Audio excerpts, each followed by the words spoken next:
Alrighty. I'm presenting the Cambrian period. One of the first things you should know about the Cambrian period is that compared to many of the other ages on Earth, it was mostly cold. That was because there's many theories going around about something called a snowball Earth, but they believe there was an ice age before the Cambrian period started, and so at the start of the Cambrian period and during the majority of the period, it was very cold. About 7 degrees Celsius is what the average temperature for the Cambrian period. Farther along in the period, things got warmer and continued to warm up. Ocean levels, because as they started out high, and then as they got warmer, the poles, which were frozen at the start of the period, began to melt, and the sea level steadily rose through the entire period. The atmosphere was very thick and plentiful with oxygen and CO2.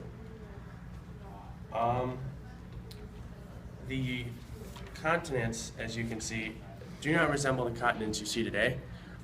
We have Gondwana, the big supercontinent that covers the South Pole and the majority of the landmass on Earth, and then we have the smaller planets continents, not planets, of Laurentia, Siberia, and Baltica, which are these three right here, which steadily started to drift away.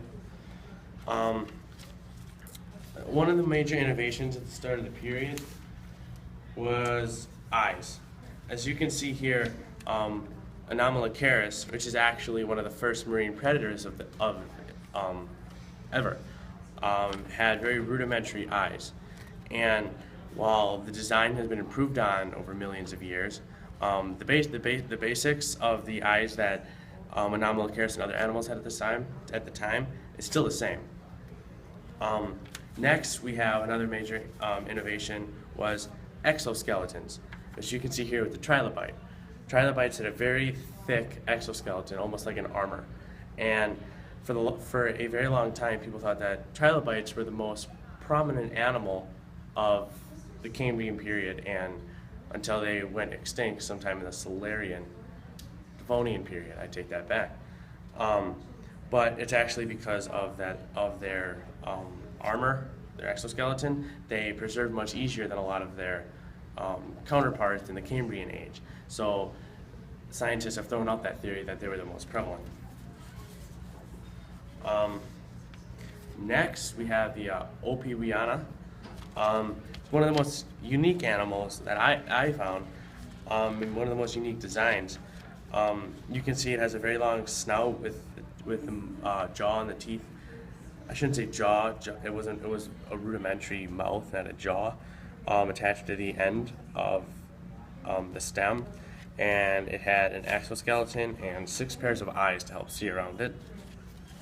And next we have the Pichia, which, as you can see, also has eyes, very rudimentary, but it didn't have an exoskeleton. This was more of a bottom feeder.